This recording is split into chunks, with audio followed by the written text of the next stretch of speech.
السلام علیکم ورحمۃ اللہ وبرکاتہ۔ محترم ناظرین، میرا نام محمد رمضان رضا ٹیوانا ہے۔ آج میں آپ کو اپنے علاقے کی، اپنے گاؤں کی خوبصورت مسجد کے بارے میں بتاتا ہوں۔ یہ مسجد جو آپ کو نظر آ رہی ہے، یہ ہمارے گاؤں لکھو ضلع خوشاب کے اندر واقع ہے، اور اس کے بانی حافظ خان محمد صاحب، جو کہ بنیادی طور پہ کون شریف کے رہنے والے تھے، اور ان کا نچلا دھڑ معذور تھا۔ وہ کسی طریقے سے یہاں پہ ہمارے گاؤں میں آئے 1950 کے راؤنڈ اباؤٹ وہ یہاں پہ آئے، اور انہوں نے خواہش کا اظہار کیا۔ ہمارے آبا و اجداد بزرگ لوگ جو ان کو یہاں پہ لائے تھے، وہ بنیادی طور پہ کپڑے سینے کا کام کرتے تھے، درزی کا کام کرتے تھے، حافظ تھے، تو انہوں نے مدرسہ بھی بنا دیا۔ تو لوگوں نے ساتھ دیا، انہوں نے خواہش کا اظہار کیا کہ میں مسجد بنانا چاہتا ہوں۔ تو انہوں نے پھر جب یہ خواہش کا اظہار کیا تو لوگوں نے ساتھ دیا، اور وہ 1958 کی بات ہے۔ 1958 کے اندر یہ عظیم الشان مسجد بنائی گئی تھی۔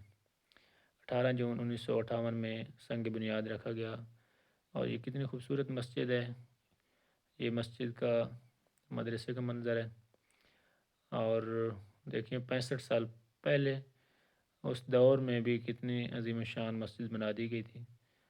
اور یہاں سے اس مدرسے سے، یہ ساتھ مدرسہ بھی ہے، ملک کے طول و عرض میں حفاظ کرام پہنچے ہوئے ہیں، اور یہ مسجد کے طہارت خانے ہیں۔ یہ جمعۃ المبارک 27 اکتوبر 2023 جمعۃ المبارک کو یہ ویڈیو بنائی گئی ہے۔ یہ جنوبی دروازہ، اور یہ مسجد کا نام ہے مسجد انوار محمدیہ، جامع مسجد انوار محمدیہ صدیقیہ، اور یہ ساتھ وضو خانہ ہے، اور پانی پینے کا انتظام، کولر بھی ہے، ساتھ گھڑے بھی رکھے گئے ہیں دیسی طرز پہ۔ اور یہ وضو خانہ کے اوپر اندر بہت خوبصورت لکھائی کی گئی ہے، اور یہ یقیناً کریڈٹ آج موجودہ جو انتظامی ہے ان کو خصوصی طور پہ جاتا ہے۔ یہ بانی مسجد حافظ خان محمد صاحب رحمۃ اللہ علیہ کا آخری آرام گاہ ہے۔ 11 نومبر 1993 بروز جمعرات ان کا وصال ہوا تھا، اور ان کو مسجد کے ساتھ ہی سے ان کے پاس رکھا گیا۔ یہاں پہ ان کی آخری آرام گاہ بنائی گئی، اور دن رات قرآن پاک کی تلاوت ہوتی رہتی ہے، ساتھ مدرسہ ہے۔ اور ان کی عظیم خدمات کے عوض چونکہ یہ ان کو یہ کریڈٹ دیا گیا، اور یہ کون سے یہاں پہ آئے تو لوگوں نے ایسی محبت کا اظہار کیا کہ وہ یہیں کے ہو کے رہ گئے، اور ان کی قبر بھی یہیں پہ بنی۔ آوان فیملی سے یہ تعلق رکھتے تھے، اور نچلا دھڑ کا معذور تھا، لیکن اتنا عظیم الشان کام کر کے گئے۔ لوگوں نے ایسے ساتھ دیا تھا کہ اس وقت لوگوں نے اونٹوں کے اوپر، بوروں کے اوپر ریڑے بھی نہیں ہوتے تھے، مٹی سے اتنی بڑی بھرتی کی تھی۔ یہ مدرسے کا منظر ہے، اور چھوٹا سا کچن بھی ہے۔ یہاں پہ کچھ طلباء اقامتی بھی ہیں، یہاں پہ رہتے بھی ہیں، اور اکثر بچے گھروں کو چلے جاتے ہیں۔ یہ قاری خالد صاحب تعلیم دے رہے ہیں بچوں کو، قرآن کریم کی تعلیم ہو رہی ہے، اور دن رات یہاں پہ محنت کرواتے ہیں۔ ان کا بہت بڑا نام بھی ہے، محنت بھی ہے، اور کافی الفاظ انہوں نے تیار کی ہیں۔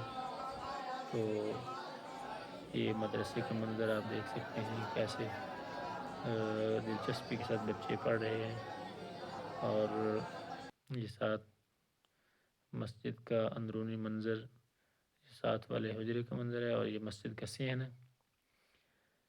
صحن کے اندر تقریباً 13 صفیں بنتی ہیں، اور اگر بیرونی صحن جو ساتھ ملایا گیا ہے بعد میں، اس کے اندر بھی 6 صفیں ہیں تقریباً، اور اندر بھی 7 صفیں بنتی ہیں۔ اس مسجد کی کیپیسٹی تقریباً، اگر فنائے مسجد کو بھی ساتھ ملا لی جائے تو عید الاضحیٰ کے موقع پہ، عیدوں کے اوپر تقریباً امام صاحب کے بقول حافظ شمیم صاحب بتا رہے تھے کہ 2000 بندہ یہاں پہ موجود ہوتا ہے۔ تو گاؤں کے اندر ایک بہت بڑی تعداد ہے۔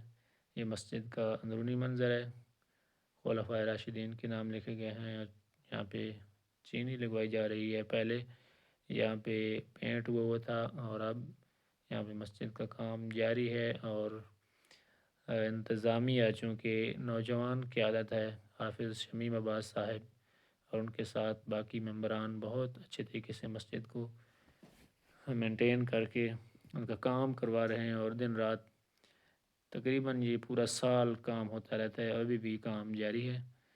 اور مخیر اعزاز سے مسجد کے ساتھ تعاون کی بھی اپیل ہے کہ ایسے عظیم قلعے جو اسلام کے ہیں ان کو بنانے سنوارنے کے اندر جو لوگ محنت کر ان کی ہم مدد کریں۔ یہ انتظامیہ مسجد انتظامیہ کے یہ ممبران موجود ہیں، ٹوٹل 5 ممبران ہیں، 3 یہ ہیں شفقت حسین صاحب دائیں طرف، درمیان میں حافظ شمیم عباس صاحب جو منتظم و محتمم اعلیٰ ہیں مسجد و مدرسہ کے، اور لیفٹ سائڈ پہ اظہر اقبال صاحب موجود ہیں، اور 2 ممبران احمد نواز صاحب اور حاجی محمد اشرف صاحب، ان کا یہاں پہ فوٹو نہیں آ سکا، وہ بھی مسجد کے انتظامیہ میں شامل ہیں۔